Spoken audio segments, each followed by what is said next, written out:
பலாப்பழம். வண்ணநிலவன் எழுதிய சிறுகதை. பக்கத்து வீட்டுக்கு பலாப்பழம் வந்திருக்கிறது. செல்லப்பாப்பா புரண்டு படுத்தாள். கனமான அடிவயிறுதான் சட்டென்று சிமெண்ட் தரையின் குளுமையை முதலில் உணர்ந்தது. உடம்பெல்லாம் ஒருவிதமான கூச்சம் பரவேற்று. பல திரிகள் கட்டையாகிவிட்டன, மாற்ற வேண்டும்.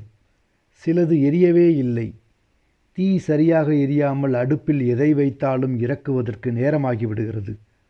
ஒரு சிறு விஷயம் திரிகளை மாற்றுவது என்பது. ஆனாலும் திரிகளை மாற்றவில்லை அவள். சிமெண்ட் தரையில் வெறுமனே ஒன்றையும் விரிக்காமல் படுத்துக்கொள்கிறது அவளுக்கு சின்ன வயசிலேயே பிரியமான காரியம். எவ்வளவு கஷ்டமாக இருந்தாலும் அந்த குளிர்ச்சி எல்லாவற்றையும் மாற்றி மனசை லேசாக்கிவிடும். ஆனால் இப்போது இந்த சின்ன சின்ன விஷயங்கள் எல்லாம் கூட வெகு தூரத்தில் சென்று மறைந்து கொண்டு விட்டன. அண்ணாந்து உயரே சுவரில் தொங்கிய மர ஸ்டாண்டை விரிக்க பார்த்தாள். அவளுடைய வீட்டிலிருந்து கொண்டு வந்திருந்த ஹார்லிக்ஸ் பாட்டில்களும் கிளாஸ்கோ டின்களும் புகையடை பிடித்து போயிருந்தன. பல பாட்டில்களில் சாமான்களே இல்லை. இருந்த 1-2 பாட்டில்களிலும் ரொம்பவும் கீழே ஏதேதோ சாமான்கள் கிடந்தன. மனசுக்கு முட்டிக்கொண்டு வந்தது. பார்வையை திருப்பி புரண்டு படுத்தாள். அவளை ஒட்டி சீனிவாசன் படுத்து கிடந்தான். அவனுடைய பனியன் பின்புற வாரை பிடித்து சுருட்டி சுருட்டி விளையாடினாள். கழுத்து பகுதியிலும் ஓரங்களிலும் அழுக்கு சேர்ந்து போயிருந்தது. அவளுடைய கைகளில் பிசுபிசுத்தது. அடிவயிறு தரையில் உரச இன்னும் கொஞ்சம் அவனுடைய முதுகோடு தன் வயிறும் மார்பும் ஒட்ட நகர்ந்து படுத்து கொண்டாள். அவனுடைய முரட்டுத் தலைமயிருக்குள் விரல்களை விட்டு அலைந்தாள். கொஞ்ச நேரத்தில் அது பிடிக்காமல் அவனுடைய பிடரியின் அடியில் முளைத்திருந்த சின்ன சின்ன முடிகளை தொட்டு தொட்டு விளையாடினாள். அவனுடைய அடிக்கழுத்தில் கையை நுழைத்து கீச்சங்காட்ட வேண்டும் என்ற ஆசையாக இருந்தது. அப்படியே அவனுடைய இடுப்பின் மீது தலையை வைத்து படுத்து கொண்டாள். சீனிவாசன் விழித்து கொண்டான். இன்னமே இந்த பக்கம் வாங்க சொல்லுதேன். ஏய் சீதா, அங்கே என்னடி ஆச்சு? நான் வந்துட்டேன்னு நீயும் அடுப்பு அப்படியே போட்டுட்டு வந்துட்டியா? இல்லைம்மா, எனக்கு இன்னொரு சொலை வேணும்மா. அவளுக்கு மட்டும் கூட ஒன்றாக்கும். நான் அப்பாட்ட போய் சொல்ல போகிறேன். ஏய் தடி கழுதிகளா, ஒன்றையுமே கண்ணால் பாத்திராத மாதிரி தான் லெச்ச கெடுக்கியல. உங்களுக்கு போய் வாங்கி கொண்டாந்து போடுதாங்களே, அவங்கள சொல்லணும். இன்னும் ஒன்னே ஒன்றுமா. பாடா படுத்துதீங்களே. லோசு குட்டியை பாருங்க, எம்புட்டு புள்ள.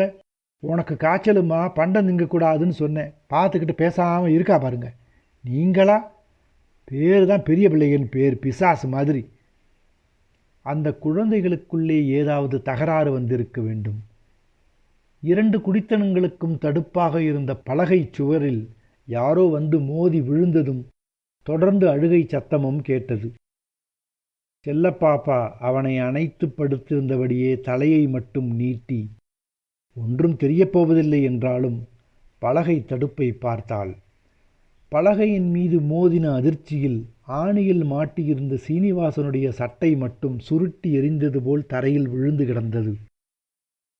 திடீர் திடீரென்று அடுத்த பக்கத்தில் இருந்து பலாப்பழ வாடை வீசியது.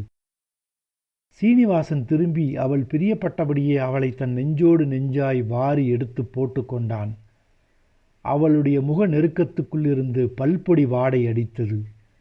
அவளுடைய கனத்த வயிறு அவனுடைய வயிற்றின் மீது விழுந்து அழுத்திய போது கேட்டான், செல்லப்பாப்பா, உனக்கு இப்படி படுத்தா வயிறு அம்முங்கலியா?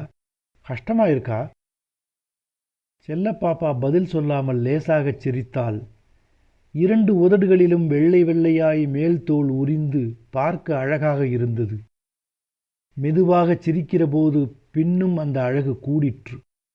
இப்போதெல்லாம் செல்லப்பாப்பாவுடைய சிரிப்பில் ஒரு சோர்வு இருக்கிறது.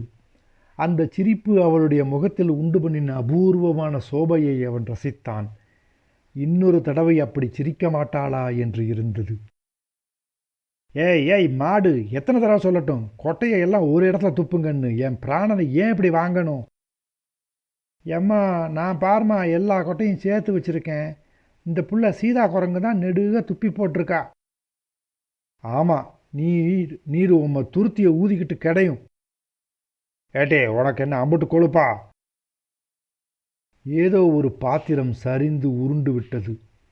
ஒரே கூச்சலும் அழுகையும், எல்லாவற்றுக்கும் மேலே பழவாடை மட்டும் தனியே வந்து கொண்டிருந்தது. எல்லாவற்றையும் செல்லப்பாப்பாவும் சீனிவாசனும் ஒருத்தர் முகத்தை ஒருத்தர் பார்த்தபடிக்கே கேட்டுக்கொண்டிருந்தார்கள். செல்லப்பாப்பா கேட்டால், உங்களுக்கு ஏன் இன்னும் சம்பளம் போடலை? சட்டென்று சீனிவாசனுடைய முகம் மாறிவிட்டது. அவனுடைய முகத்தை பார்த்த பிறகு தான் அப்படி கேட்டிருக்க வேண்டாமோ என்ற யோசனையுடன் பனியன் மேலே ஏறி திரைந்து போய் தெரிந்த முடிகள் அடர்ந்த அவனுடைய தொப்புள் குழியை பார்த்து கொண்டிருந்தாள். அவனுடைய வெதுவெதுப்பான உடம்பின் சூடு அவளுக்கு இதமாக இருந்தது. நாங்கள் எல்லோரும் சம்பளம் வாங்கிறது இல்லைன்னு முடிவு பண்ணியிருக்கோம். பேச்சுவார்த்தை முடிஞ்சாதான் முடிவு என்னன்னு தெரியும். அவள் ஒன்றும் பேசாமல் இருந்தாள்.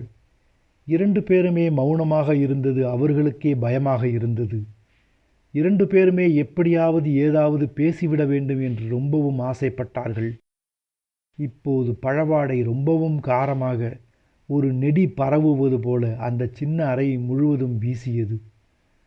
அவன் கேட்டான், இது என்னமோ வாடை அடிக்க பணப்பழ வாழை மாதிரி இல்லை, அது பலாப்பழ வாடை என்று சட்டென்று சொன்னாள் செல்லப்பாப்பா. அவளுடைய வேகம் அவனுக்கு ஆச்சரியமாக இருந்தது. அவளையே பார்த்தான்.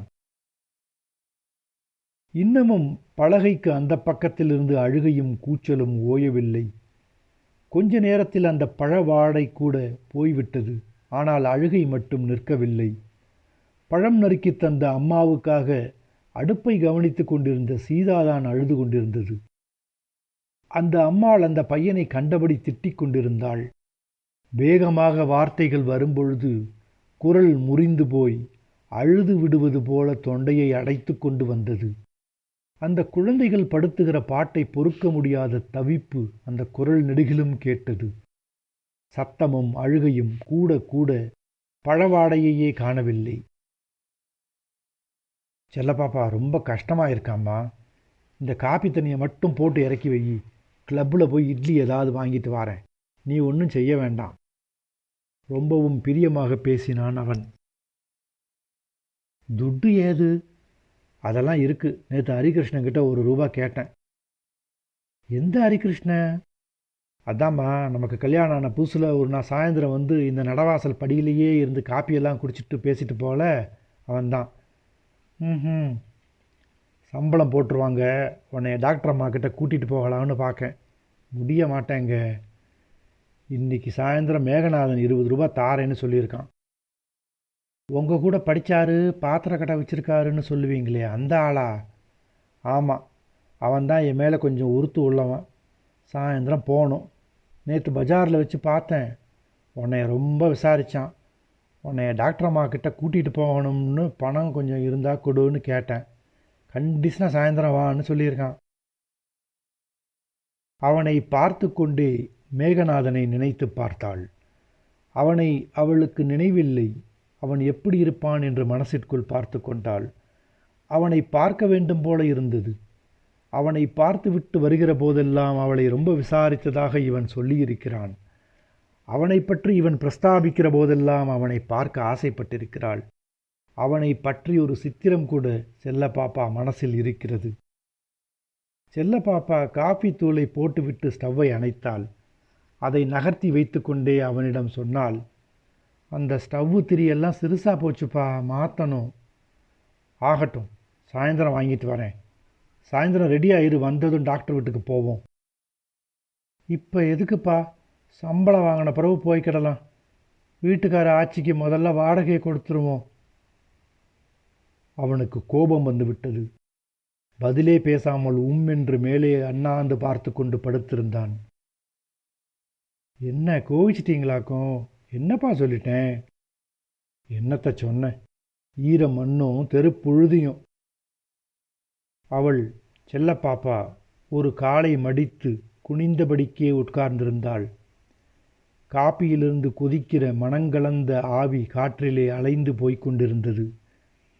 திடீரென்று அந்த பழவாடை முன்பை விட அதிகமாக வீசியது.